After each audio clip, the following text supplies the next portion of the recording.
नमस्कार, book audio पर आपका स्वागत है। लेखक धर्मेंद्र मिश्रा की अंधकरणी वर्सेस शूलभद्र भाग 1 सुनिए पल्लव की आवाज में।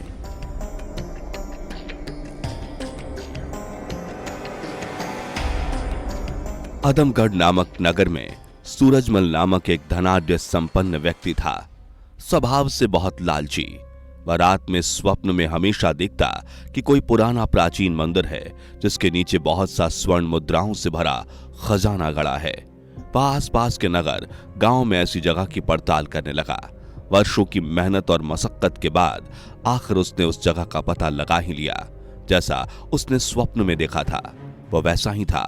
सदियों पुराना खंडहर नुमा एक बहुत ही प्राचीन मंदिर, जहां अब सिर्फ ध्वंस और अवशेष ही शेष बचे थे। शायद ही कोई वहां आता जाता रहा हो।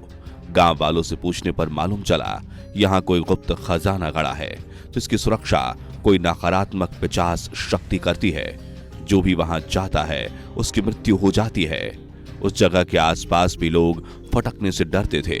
सूरजमल को लगा ये लोगों का अंधविश्वास है, सदियों पुरानी किंवदंती है।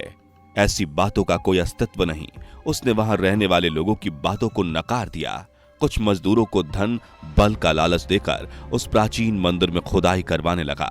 कई दिनों तक खुदाई चली। सूरजमल दिन में मजदूरों से वहां खुदाई करवाता, रात में वहीं पास ही तंबू तान के सोता। एक रात सभी मजदूर अपने अपने तंबू में सो रहे थे कि एक नौजवान सुंदर सी स्त्री उस मंदिर के अंदर की तरफ जा रही थी। तभी वहां पास ही में लेटा एक मजदूर उस नौजवान स्त्री के सम्मोहन में बंधकर उस स्त्री के पीछे पीछे मंदिर में जाने लगता है। वो रूपवती स्त्री फिर बाहर आती है। जैसे ही एक और तंबू के पास से गुजरती है, एक और मजदूर उसके सम्मोहन में बंधकर मंदिर में अंदर जाता है। यह क्रम चलता रहता है। बारी बारी से सभी मजदूर अंदर की तरफ चले जाते हैं। वहीं सूरजमल को अपने तंबू से यह सब देखकर बड़ा ही आश्चर्य, मन में तीव्र उत्कंठा जगी। वह भी उसके पीछे पीछे जाने लगा। अंदर जैसे ही पहुंचता है, टॉर्च मारकर वो देखता है दूर कहीं से कुछ रोशनी में उसे एक परछाई दिखी। सोचा शायद मजदूर हैं। वो भी उसी दिशा में बढ़ने लगा। कुछ दूर आगे जाकर उसके पैर से कुछ टकराया। अपना संतुलन खोकर एक गड्ढे में गिरने लगा। नीचे पहुंचकर देखा रक्त से भरे किसी दलदल में मजदूर फंसे हैं। उनके चारों तरफ से सांप और बिच्छू लपेट चुके हैं जो उन्हें नोच खा रहे हैं। बचाओ, छोड़ दो, बस यही चिल्लाए जा रहे थे। तभी सूरजमल जैसे ही उनकी तरफ हाथ बढ़ाता है, पीछे से कोई उसे धक्का दे देता है। अंधेरे में जोर जोर से किसी महिला के अट्टहास की ध्वनि गूंजने लगती है।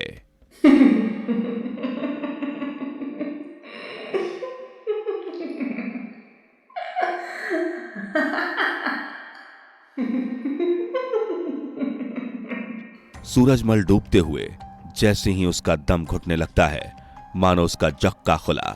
हाँफते हुए जोर जोर से मुंह से सांस भरते हुए उठकर बैठ जाता है। टॉर्च लेकर बाहर उठकर इधर उधर देखता है। बाहर बस कर्कश जानवरों की रोने की आवाज आ रही थी।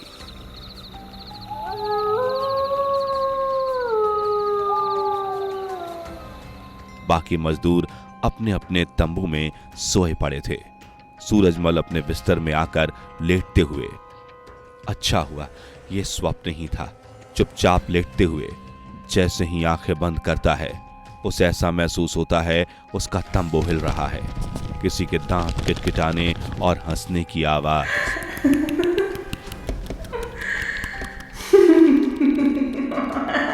सूरजमल हड़बड़ाकर उठ बैठता है। दूर कहीं जाती हुई कोई परछाई, साया सा उसे मालूम हुआ।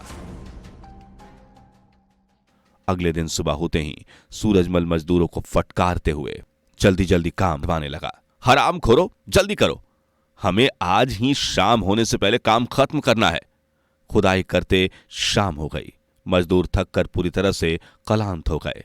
सूरजमल से, साहब बस भी करो, अब नहीं होगा।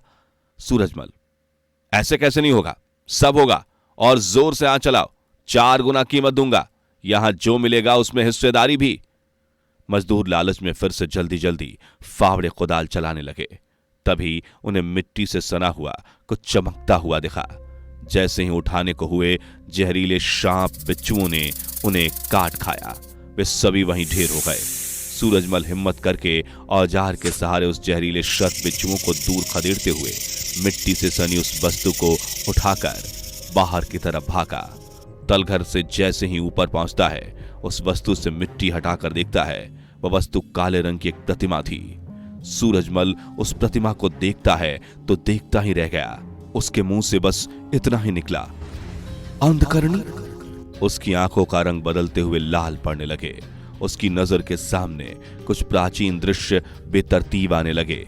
काले वस्त्र में एक बड़ा ही भयानक आकार वाला व्यक्ति, मुंह से लहू उगलते हुए, उसके हाथ में कोई खंजर है जिससे वो किसी बच्चे की बलि दे रहा है।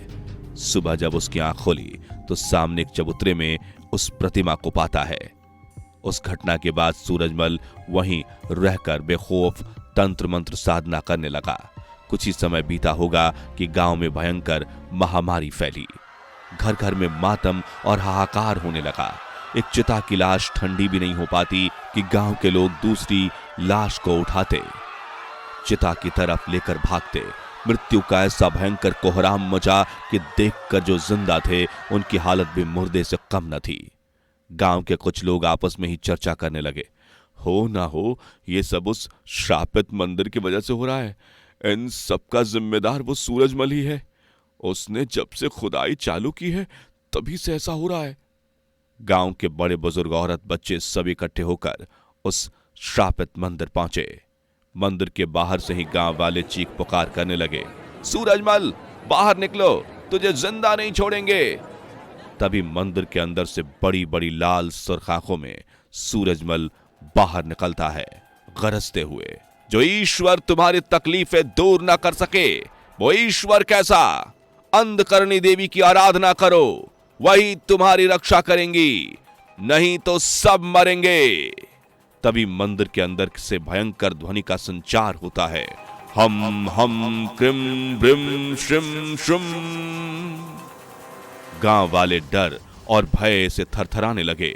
सूरजमल अपने तंत्र विद्या के प्रभाव से गांव वालों की तरफ कुछ मंत्र बुदबुदाते हुए फूंकता है।